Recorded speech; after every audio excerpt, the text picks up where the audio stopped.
Good morning, everybody, and thank you so much for tuning in to the RW. This is your host, Brandon Macy, and I am very excited to have one of my very close friends, one of my oldest friends, PJ Dial. Man, it's good to be here with you on the RW this morning. Thank you, Brandon.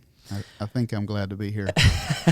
Well, time will tell whether or not he's glad to be here or not, but PJ is VP of Sales for Hexa. Used to be Hexa Containment, but now it's what, Hexa? It's still Hexa Containment. Okay. It was Hexa Lining in the beginning. Okay. Now it's Hexa Containment. That's right. So he does that. He works very closely heading up the men's department here at Royalwood.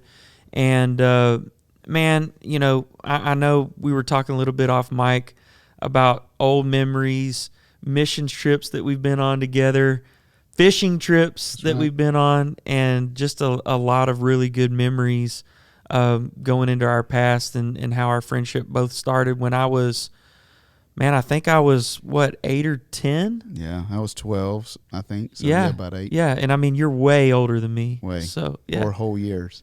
I think, you know, when our friendship first began was when my parents went out of town. That's right. I think it was for General Conference or something, and they were going to be gone for like a week. We went to the same school at that time. Right. And so it just made sense that I would go stay with you guys. And even though I had been around you guys a little bit, you and your brother Donnie, at church, we really hadn't hung out much. And, you know, there was an age gap there, especially when you're that young. You know, 8 to 12 is a pretty big gap. Yeah, we were bummed about it. My mom told us you were coming over, and we were like, oh, my God, we got this little kid we got to watch. I'm just finding this part out, by the way. Yeah. Well, you know, it's never been spun to me like that. 11 and 12-year-olds, you're pretty mature. And you do cool stuff, way too cool for an 8-year-old. So sure, we were like, man. But then we found out, well, we can scare this kid when he comes over, and you know, and which they did. They scare me often. And I remember, you know, you guys had the scooter at that time. That's right. The little, like the old school scooter, and then I believe it was during that same time that I was introduced to Weird Al Yankovic, which I had no idea, or Yankovic, who I had really no idea who that was up until that point. It just changed my life forever. Yeah, forever. Changed the church's life forever. I mean, I've never sung songs with their original lyrics since then, I think. Yeah. And, man, just a lot of good memories. You know, one of the things that I remember about growing up, so much has changed. And, you know, me and you have had a lot of time to talk about this, but so much has changed in the world since we were kids to now. And I mean, we're especially seeing that during this whole quarantine when things are just, I never thought that I would see this in my lifetime, what the world is going through right now. How has that kind of affected you and your family? I mean, I know, you know, your wife homeschools your kids, which we were talking about that a little bit, but how has that kind of affected you guys' home life and work life and all that kind of stuff? Yeah, it's been interesting. It's phenomenal. I've probably been, I feel like, least affected than most people because we do homeschool. Yeah. But we're a pretty social family, both, you know, in our neighborhood, obviously at church. So it has definitely impacted the kids a little bit, not being able to see their squad, their people. Yeah. But then you have technology that allows you to FaceTime and whatever. So we've kind of been able to scratch that itch. I've really enjoyed it. It was kind of a blessing in disguise for me. Work had got to the point where I was traveling a crazy amount of time. Yeah. And I started really praying and asked God, hey, look, I need some things to change. And because, you know, you and I talk about this a lot, but first job is husband and dad. Yeah. And so that allowed me an insane amount of time to be at home and to work from home. We actually stayed really, really busy. So I kind of had to read the news just to remind myself there's something big going on outside the doors, because we were busy, and a lot of our norm wasn't a lot of disruption. When you have 6 people, you keep plenty of chips and salsa and food. You don't run low on food, so we were kind of ready there, and same thing with toilet paper and all of that kind of stuff. So it was, and Tana runs a tight ship. She keeps us well stocked and prepared. Yeah. Oh, I know she does. Well, and as I've talked to people through this whole pandemic, I hear like kind of one main thing, and most people are saying, and again, to those of you that have lost your jobs, man, our thoughts and prayers go out to you guys. I mean, there's obviously a lot of people who have been adversely affected in that way. We're both blessed to be at places where, we were able through the church to get some assistance to help with payroll and that sort of thing. I don't want to get into this yet, but you guys kind of shifted focus onto some things that kept your business running. We're actually able to hire some people during this time. So I know that, there have been people that have faced real hardships with this. With me, I have to say I've kind of enjoyed some of it. And the reason being is it's given me time to go, man, we've been doing this wrong. You get so caught up, man, in the rat race and so caught up, like you said, traveling all over the place, trying to grow your business, all these things. When all of that's stripped away, you go, this is what it's really about. There's a treasure right underneath my There's nose. A treasure right beneath your nose. But sometimes, we're so busy getting caught up with all the other things that we're being told are important. That's right. That we forget about the real important things, and that is friends, family. I mean, we got to spend a lot of time with family. I got to spend a lot more time with my kids than normal. I've been fishing, doing things like that probably I wouldn't have been able to do. Well, not probably. There's no way I'd have been able to go to the lake in the middle of the week. And to be able to do those things and just have time to reflect and slow down and kind of take, I know for me, there's a lot of things that as things start picking back up and life goes back to the new normal, I'm not adding some of these things back to my life. Right. Because there's other things that are just way more important. That's right. Yeah. This is not really public knowledge, but I guess it will be. A couple of weeks ago, I had just out of the blue, I love what I do. I've got two great partners. We've got a company we've built. We're super proud of it. But I had, former, associate I worked with, and he's got this crazy venture, and he just reached out to me and said, hey, I want to do dinner. And so we'll catch up. And he just dropped this thing, and it was a fantastic opportunity. You would be crazy to walk away from it. Right. Both financially, the experience, it was going to be next level, really challenge me. But I got in the vehicle and I started driving home, and I was like, no way. This is literally what I'm working away from. Right. I love to work. I get so much fulfillment out of providing for my family. I mean, God is the ultimate provider, and he's blessed me. But it was like, if I do this, I literally just dial back the clock to last year. Yeah. To the previous. And so anyways, it's put a lot of great perspective, for me. And I've engaged in some conversations just with my children, because you just spend, all of a sudden I'm spending 8 hours a day with them that I typically don't. Right. And just some conversation where I've watched them grow and our relationship grow. And it's been hard on a lot of people, and I'm ready for us to be, past this. I don't know what the new normal is. I think at the end of the day, the reality for me is that everything we have, every good, thing that we have is of God. Right. And your life can be shaken really quick. And all of a sudden, we're sitting here worried about, do we have enough toilet paper? And there's people in the world that don't have toilets. Right. And so it just makes you realize we are in the greatest country in the world. If you want to read the news, you can get stirred up about it, but we are so blessed, and we should take advantage. I am going to take advantage of all that is before me. That's kind of coming out of this. Right. And the time that I have is going to be spent doing things that I can help others, invest in my family. I mean, I watched our whole neighborhood come out and get to see and talk to each other. Right. Neighbors people you've never talked to. I've never talked to. Yeah. Shame, right? Yeah.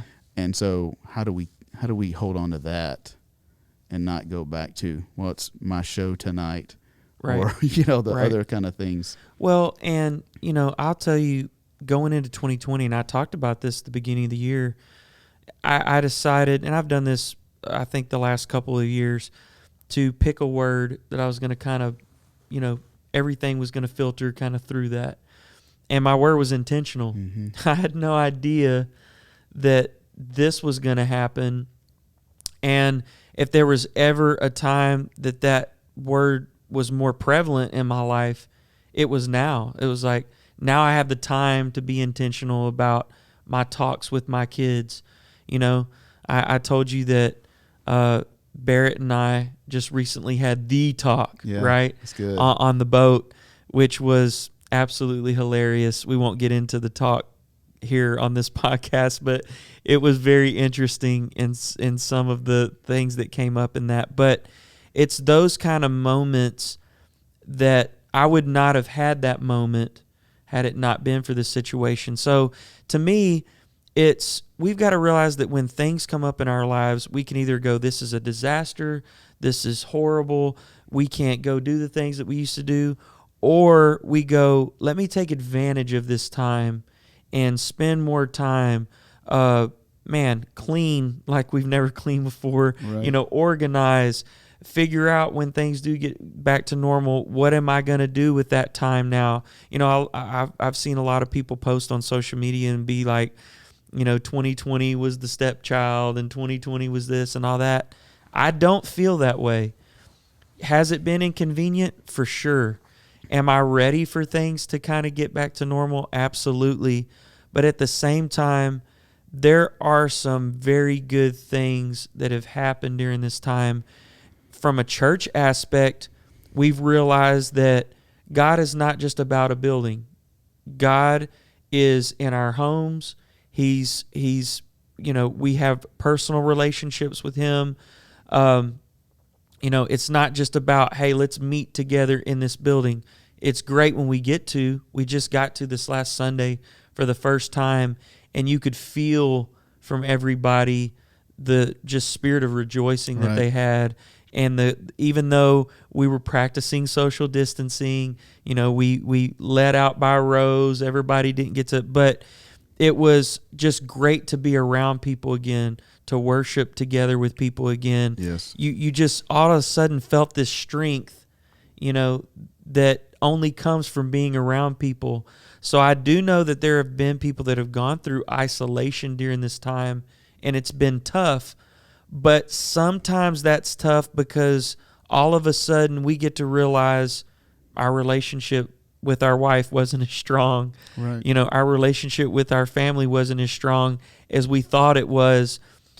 There's things that are kind of boiled away, and we go, hey, maybe this is something I got to work on. That can be uncomfortable. Yeah, you realize this is all you really have. Right. And all that matters. That's all that matters. And it was pretty cool. I watched Harrison, my youngest. He's 6. And if you've been around him, shout out to all the Sunday school teachers that watch him and take care of him. He's a handful. And I know God's got a plan for his life, and just like each of my kids. But I watched him in one service. Your dad's up there by himself preaching to nobody, and we prayed for the sick. And my Ainsley, my oldest, was sick, so she was on a separate chair, just curled up. And I watched him just get up, walk over there, and lay his hands on there and pray. And we've never seen anything like that out of him. Yeah, we knew it would come, but I told my wife, I said, this situation brought that out of him right sooner than later. Right. He literally probably looked at the prayer for the sick that we have in our service typically. Sure. And said, well, who's going to pray for Ainsley? Right. And took it upon himself. And the other day in another online service, he said, Dad, I'm praying and I've got water in my eyes. I've got tears, and that's awesome. So yeah, really cool stuff. Who knows when that would have happened, so I just, Pastor Chad preached a message about the 3 valleys, the life, the valley of God, and the valley of decision. And this has been a valley of life. No one's chose this. Right. But in those 3 valleys, he talked about God is with you through all of them. Mm-hmm. And he will help you grow through all of them and bring you through all of them. Right. And so this is just a valley of life, and there's a lot to be learned from it. And we'll probably look back in a year and still be seeing awesome things. Right. Well, and what you said is true. You know, I think in times of trial, in times of hardship, there's one of two things that you can do. You can either grow from it, or you can let it bury you. And honestly, I've seen both through people that I've been connected with. And I've seen people, again, that this has gotten to them in a real way where they've had to be isolated and they haven't dealt with that well. And, thoughts and prayers go out to those people. But at the same time, if you can take something like this and grow from it and take long-lasting things, I mean, I believe, like you're talking about with Harrison, there's things that have happened with him that are going to go far past this span of time that we look back at this and go, man, can you believe that we were all locked in our homes and couldn't go anywhere and didn't have food and all this kind of stuff? I mean, which we had food, but, we couldn't go out to eat and stuff like normal. Right. But, I also think that we're going to see long-lasting effects of this, obviously, in our economy and a lot of other things. But, man, we just got to take the best part of this and move forward. And for me, my thing is I don't ever want to go back to what it was before. And I don't think we are going to do that. I think we've seen, again, that there has to be more outreach as far as from a church standpoint.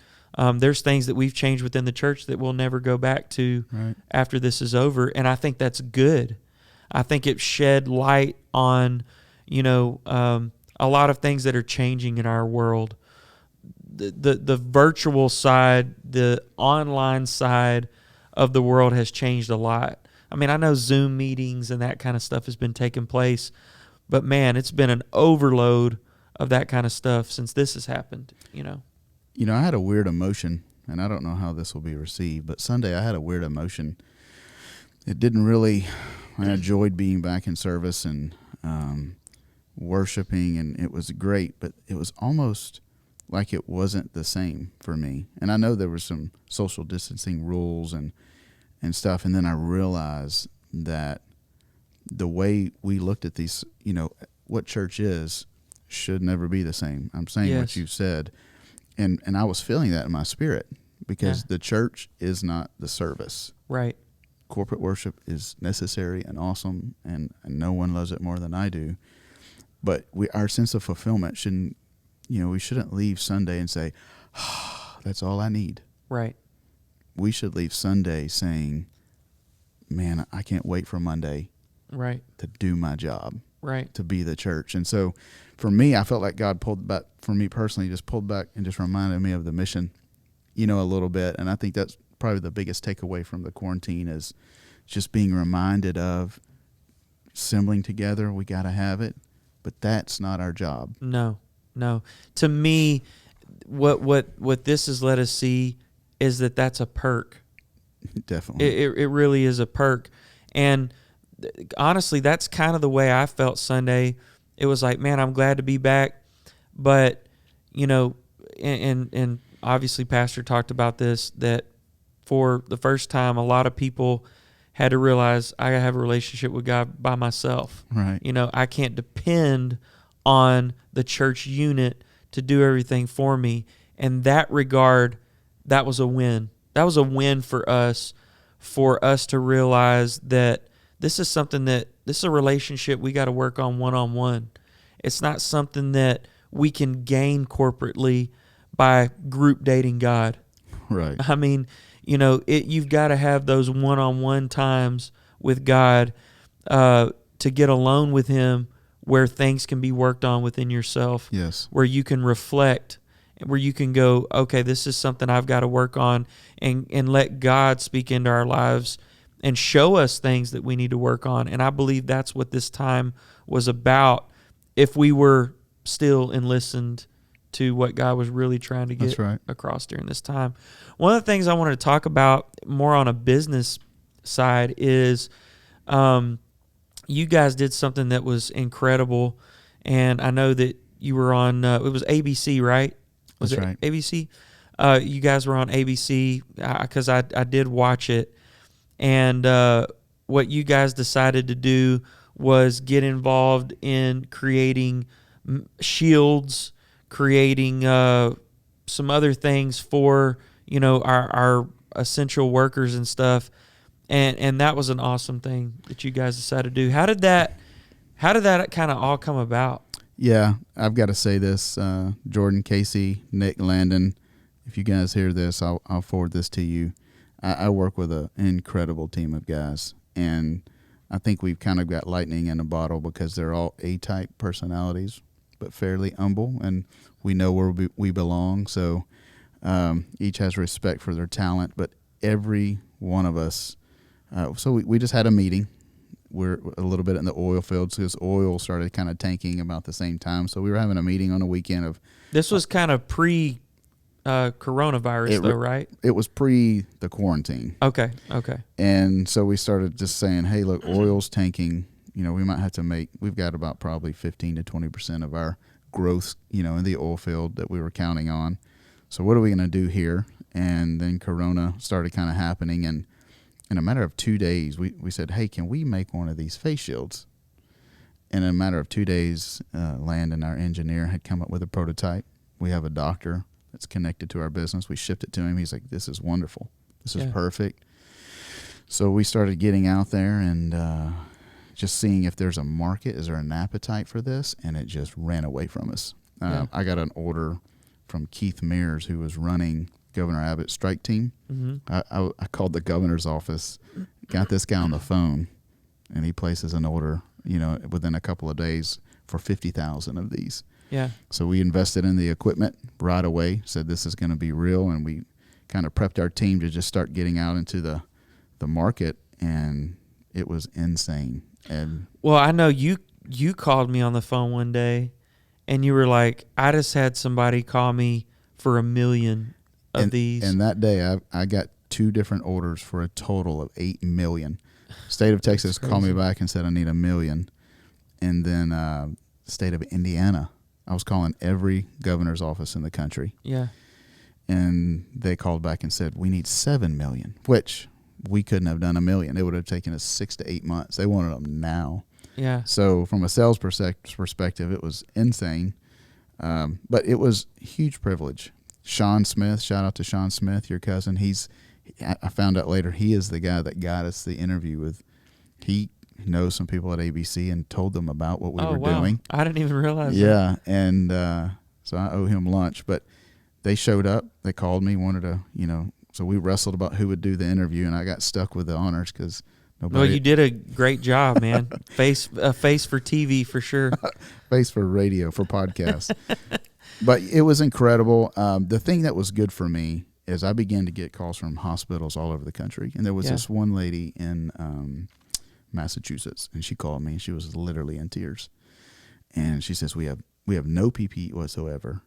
And she just broke up. She goes, I'm supposed to be strong, but I'm coming in every day thinking, who's going to go down next? And I think they had maybe 8 or 9 of their people already, go down infected. And whether or not it ends up being as bad or not, the thing that was real was the fear. Yes, for sure. Good, bad, or ugly, we'll look back and dissect that. Well, and regardless of, if it was to their expectation or not, people died. I mean, right. I've known people that have died. We had a minister connected that died. Lewis, who is on staff here and helps with the podcast, had some people close to him that were, infected. I mean, it's been bad, regardless of if it's to the numbers that we thought it was going to be or not. And I know there's a lot of argument about this. There's a lot of back and forth of whether or not there's political agendas and blah, blah, blah.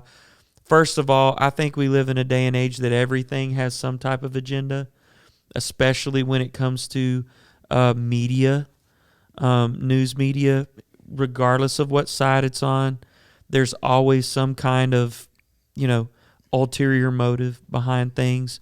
But there were people that were very afraid. That were people that were affected, had family members that were affected by it. So it's a very real thing in that sense, because perception's reality. That's right. So whether or not you believed what was going on or not, there were people that were affected by it. In some areas that were greatly affected by it, we had a nursing home, I believe in the Pearland area, that had, I believe this is right, 70 people that died in that one nursing home. That's somebody's grandmother. That's right. Somebody's mother, somebody's aunt, whatever. So it was very real for those people, regardless of if they were elderly or not. It's very real. It was. And so we were glad to be a part of it. I mean, there was a mission to this, not just, our goal in the beginning was how do we keep our people working. From that, we got so many people across the country responding, needing these things. We we hired people. Actually, we were able to employ some of the people here at the church for a while that were unemployed. And we found a company in the middle of all this that was about to lay off, I think it was 30 of their people, almost all of their people. Wow. And we were able to subcontract them out for several weeks and keep them working to help make these shields until their work started coming back. So they didn't have to lay off anybody. So that was probably maybe the coolest thing of the whole deal was that right there. So we knew it was a God thing, 100%, and just really glad to be a part. Well, and I know that, this was a decision you guys made, because it was obviously good for you guys' business too. But the awesome thing to me is the people like you just mentioned where they were going to lay off. Maybe that company wouldn't have even made it had it not been for that. To me, that's another thing that we see anytime that there's some kind of disaster, pandemic, when we had, the flooding and all that just here a while back. I mean, you saw people from Louisiana coming in, what was it, the Cajun Navy. The Cajun Navy, all those people coming in. I mean, right here at the church, we had it set up where, 1,500 people every day were being fed and all that kind of stuff. I mean, that kind of stuff to me where you see communities come together, during those times, man, you don't hear about racism. You don't hear about, we got this problem over here. We got this problem over here. It's like all that's laid aside and people go, we got to come together, put every difference aside. Doesn't matter if you're a Democrat, a Republican. It doesn't matter what religion you're in. To me, it's those kind of things that we need to hold on to and say, guys, this is what it's all about. Yeah. We're people. We're in all this together. We're a community. We're, a brotherhood.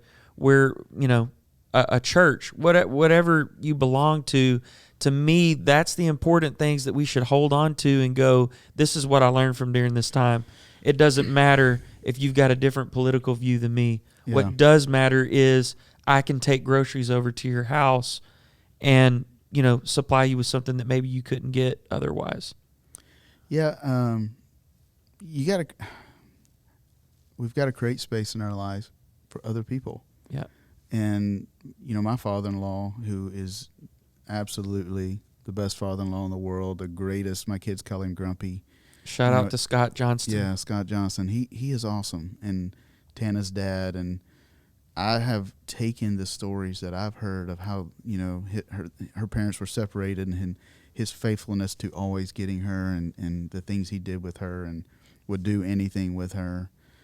Politically, on a lot of fronts, we're night and day.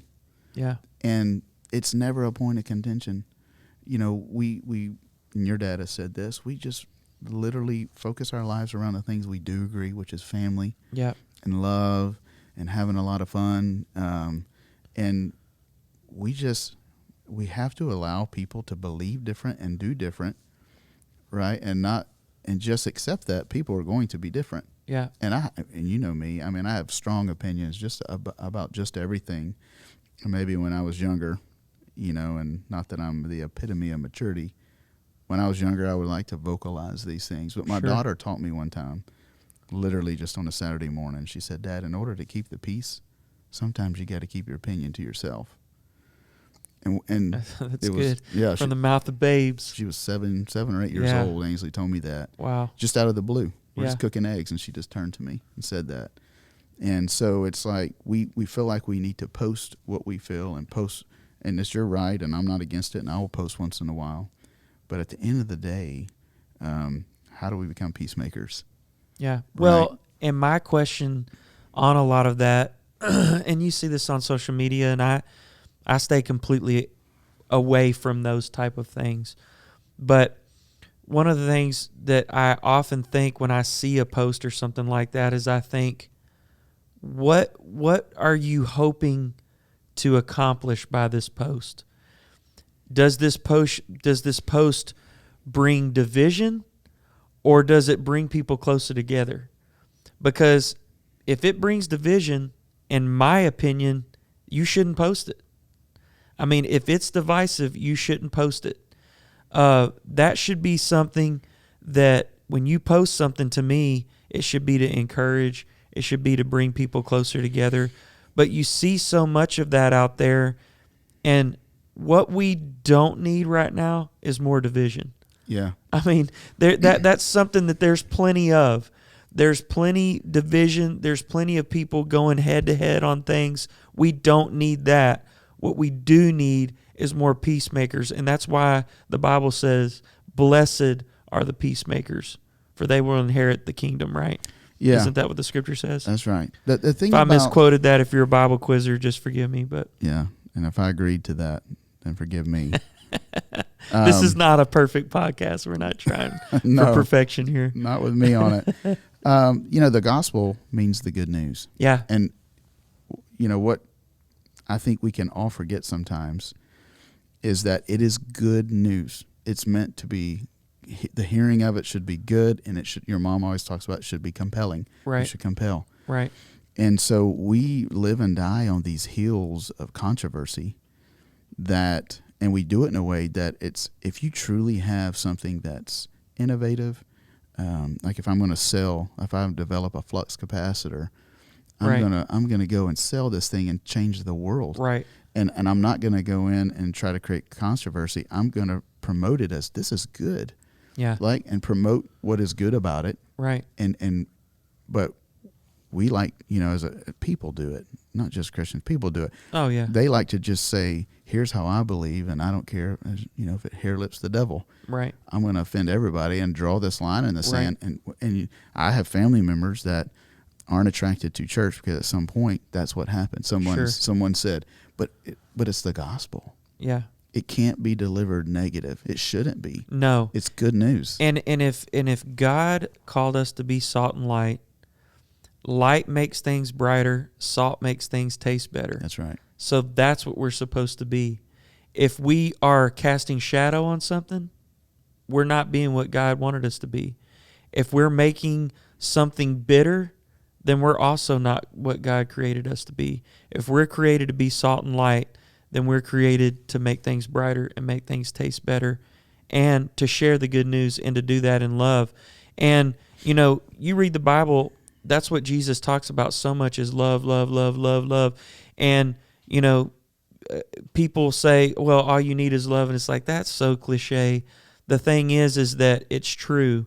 If we really, really loved and cared about each other, then you would be open to someone's opinion. Not saying that you have to agree with it, right, but that you would be open to it. And again, champion those things that you agree on. One of the things that you and I have had the opportunity to be involved in, and I've been so happy to be involved in this, is men's ministry. And one of the big things, which I hated that it got derailed, and hopefully we can go back and pick up where we left off, was the men's circle that we were doing. And, man, that has changed a lot of things for me. We had our kind of first semester doing the men's circle, and you had reached out to me and said, man, I'd like for you to be involved if you'd like to. And, I, said yes because I knew there was no other thing I could say. That's right. I was really excited to be involved in it. And then, we put some curriculum together. You piloted a lot of that. And honestly, I can't take a lot of credit. I just kind of said a thing here and there we could maybe talk about. But it was, we called it Man versus Wild. Right. And we talked about basically the journey that men go through. And we had such candid conversations, opened up a lot of things that we talked about in that circle with men that I greatly, look up to and have a very high respect for. But it was amazing to me what happened in that circle. I know you could speak to that as well. Yeah, it is hands down my favorite thing about for sure. Roywood Church. For sure. I've seen men that were on the periphery. I've seen men that were disconnected finally find a place of connection. Yeah. With the church. And if you're a man listening to this and you're not in a men's circle, you should be. Absolutely. It's phenomenal. And I've just watched. I have grown, just like you said. I have grown enormously.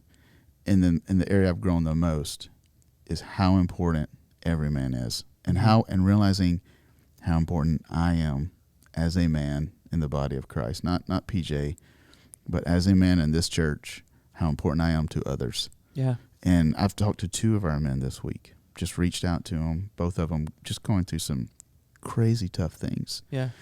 And it's easy to say I'm texting, give the hand emoji, the prayer, emoji or whatever. And I do that a lot, but I told Tan, I said, I'm going to do more of the calling because I'm not good with it. I don't want you to feel like that I'm digging into your information or getting you to tell me the story. Right. But I've just called and said, man, what's going on? Talk to me. Yeah. How can I help?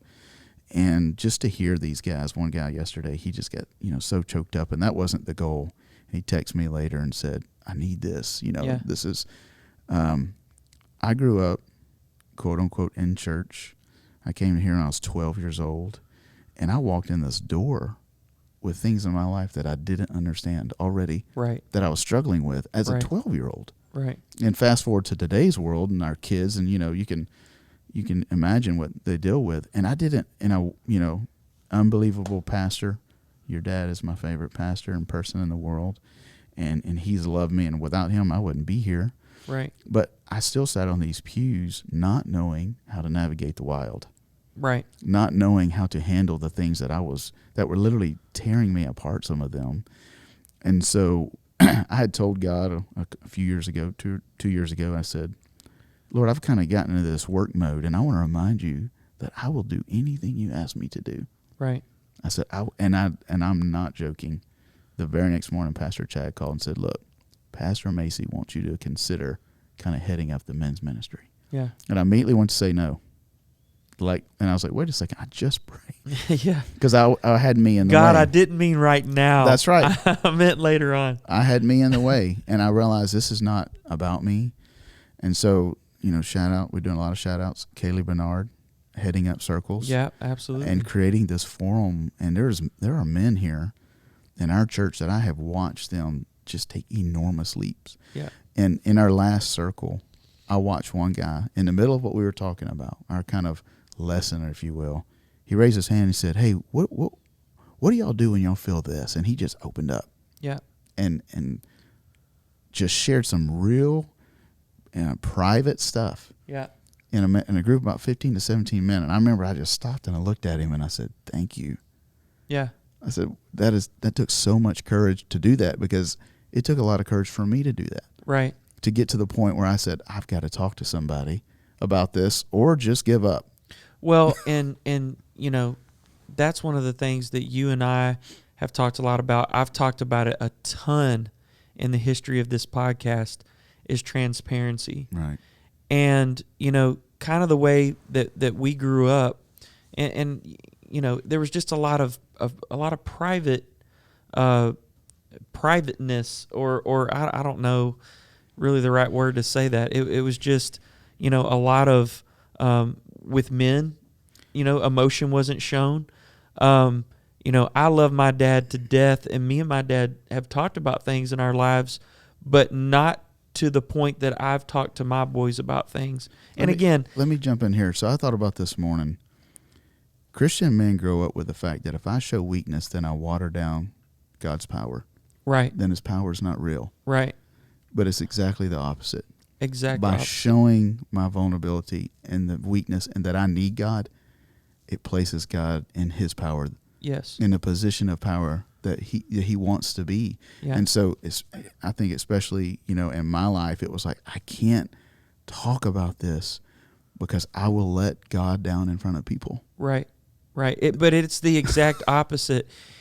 What does the Bible say? In our weakness, we are made strong. Yeah. It's in those times when we go, I'm weak, I can't do this, that God's like, yes, you're right. You need me. That's right. I mean, that's the whole point of, what we're working towards is showing people that they need God.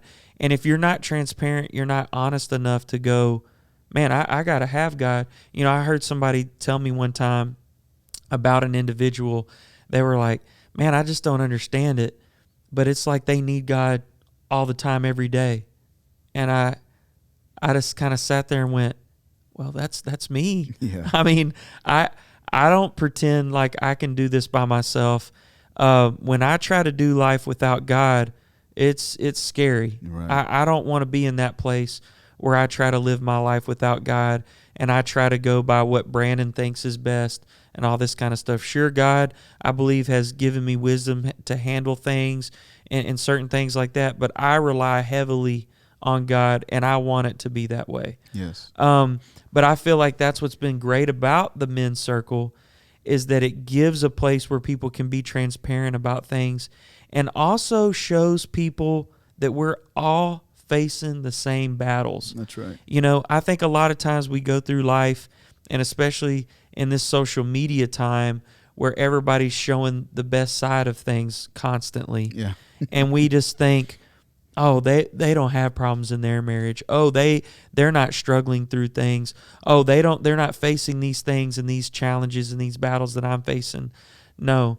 Whenever that's happening, you realize quickly we're all facing those same things. That's right. And there is strength, first of all, in knowing that, but strength in me being able to go to you and go, look, man, this is something I'm struggling with, help me, what pray for me, what things would you do in this situation? We've both talked to people since all of this that we've said, man, this is what I would do. You need to talk to someone, get with a counselor, do this, read this book. We read the book Wild at Heart, Mm-hmm. an amazing book. Yes.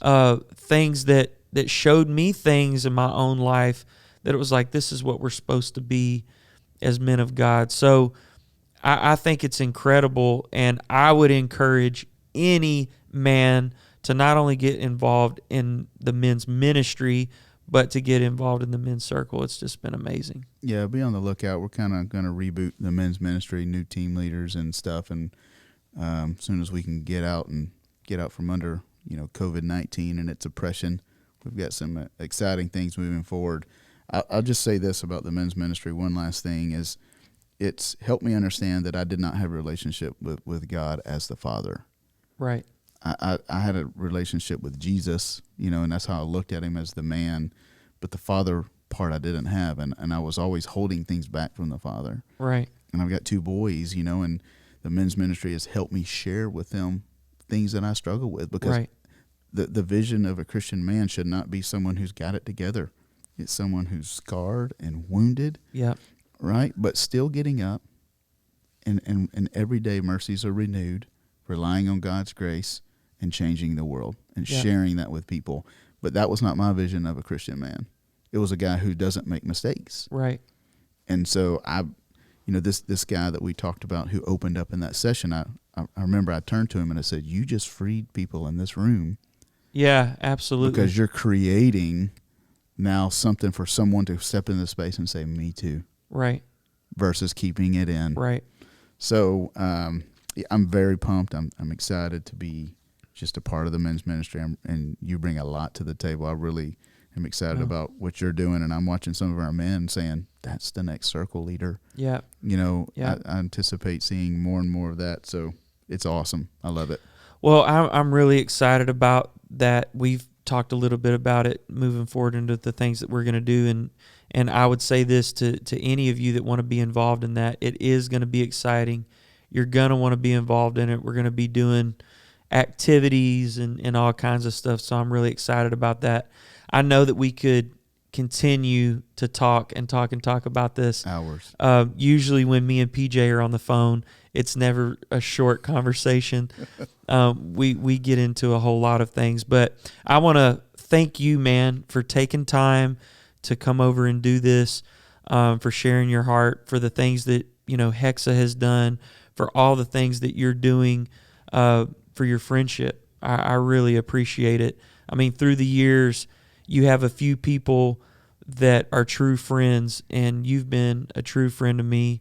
I won't talk too much about it because I'll get choked up here, but, friends, true friends are people that stick with you through the roughest of times, and you've done that, and I greatly, greatly appreciate that. Your kids call me Uncle Brandon. My kids call you Uncle PJ. And I love you and appreciate that. I want to thank all of you for tuning in. Remember, every Tuesday morning, we will be dropping a new podcast. You can go on YouTube and check this out under the Royalwood Church YouTube. If you have the Royalwood app, you can go on there and listen to every podcast on the Royalwood app. Go back and listen to past episodes. Make sure that you follow us on Facebook, follow us on Instagram, like and share this, subscribe, and we appreciate each and every one of you, and we hope that you enjoyed this week's podcast with PJ Dial. Thanks a lot, and we'll see you next week.